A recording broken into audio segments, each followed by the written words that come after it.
ব্যারিস্টারকে এভাবে হুমকি দিতেছে, একটা এমপির যখন নিরাপত্তা নাই, আমাদের সাধারণ মানুষের কিভাবে নিরাপত্তা হবে? আমরা এখন সরাসরি ব্যারিস্টার সুমনের মুখ থেকে শুনবো কি ঘটেছিল সেদিনের ঘটনা। পাইছেন কিন্তু খবরটা 2 দিন আগে, ওনার তো তৎক্ষণাৎ এসপি সাহেবকে জানাইয়া বা এসপি সাহেবের দ্রুত ব্যবস্থা নেওয়ার দরকার ছিল, ডিআইজি সাহেব।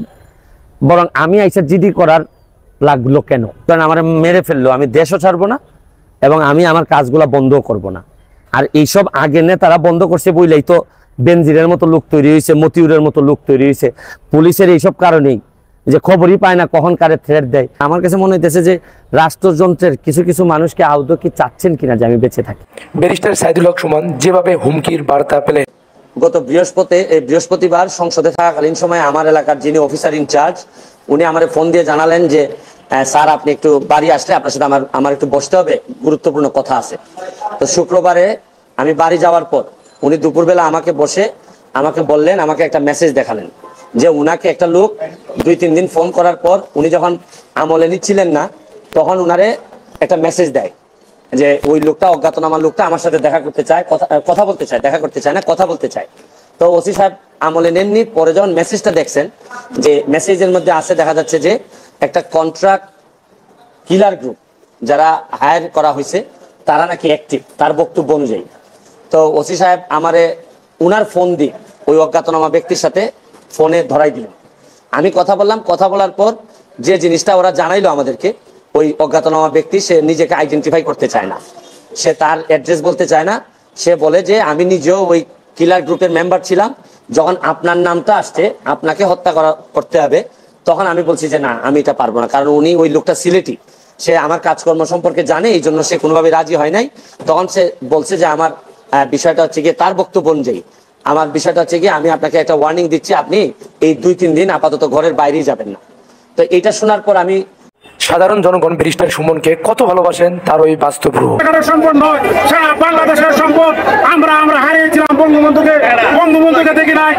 1000 বছরও বঙ্গবন্ধু জন্ম নেবে না, আশা করি 500 বছরও ব্যারিস্টার সুমন জন্ম নেবে না। পুরের মানুষ আমরা জীবন দিব, তবু আমাদের প্রিয় নেতা ব্যারিস্টার সুমন ভাইকে আমরা রক্ষা করব।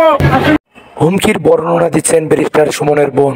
আমার ভাইকে হত্যার হুমকি পড়ে, আপনারা তো বুঝেনি, ভাই যখন হত্যার হুমকি পায় তাইলে তো একটা সবার টেনশনের ব্যাপার। আমাদের পরিবারও খুব আতঙ্কে আছে এবং আমরা মাননীয় প্রধানমন্ত্রী মহোদয়ের উপর আমাদের পূর্ণ আস্থা আছে এবং আমরা এটা জানি যে উনি অবশ্যই আমাদের কিছু 2-1 দিনের ভিতরে দুর্নীতির বিরুদ্ধে এই পর্যন্ত যতগুলা, এই আমাদের যিনি মাননীয় শিক্ষামন্ত্রী বর্তমানে দীপকল্যাণ মন্ত্রী, উনার ভাইয়ের বিষয় নিয়ে আমি কথা বলছি। আমি আমাদের যে সমরেজা সাহেব, উনার মুক্তিযুদ্ধের সার্টিফিকেট নিয়ে আমি কথা বলছি। মাননীয় সাবেক রেলমন্ত্রীর বিষয় নিয়ে আমি কথা বলছি।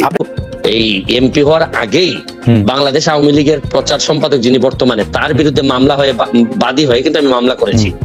সুতরাং আমি আওয়ামী লীগ করি, আওয়ামী লীগকে, বঙ্গবন্ধুর আদর্শকে ধারণ করি, বহন করি, কিন্তু যেসব জায়গায় আমার সমালোচনা করার, যেসব জায়গায় আমার প্রতিবাদ করার, এই জায়গায় তো আমি বন্ধ হয় নাই বা আমি কখনো আটকে থাকি নাই, বা চেষ্টা করছি, আমি যতটুকু পারছি আমি চেষ্টা করছি। সুমনের দুলা ভাই, সেই হিসাবে আমি বলছি, সেই ছোটবেলা থেকে সুমনের আদর্শ আমি দেখেছি, তো সেই জন্য আমি বলছি এক সুমনকে হত্যা করে আসলে কোনো কিছুই হবে না। তো তা আমি মনে করবো এইটা তাদের ভুল সিদ্ধান্ত। সুমনকে কাজ করতে দেওয়া হোক, সুমনের যে পরিবর্তনের ইচ্ছা, যে পরিবর্তন সে করতে যাচ্ছে, সেই পরিবর্তন সুমনের মাধ্যমেই হোক। ভালো থাকুক বাংলাদেশ, ভালো থাকুক বাংলাদেশের জনগণ, বেঁচে থাকুক সুমনের মতো আদর্শবান মানুষরা। ব্যারিস্টার সাইদুল হক সুমনের মৃত্যুর হুমকিতে মানববন্ধন।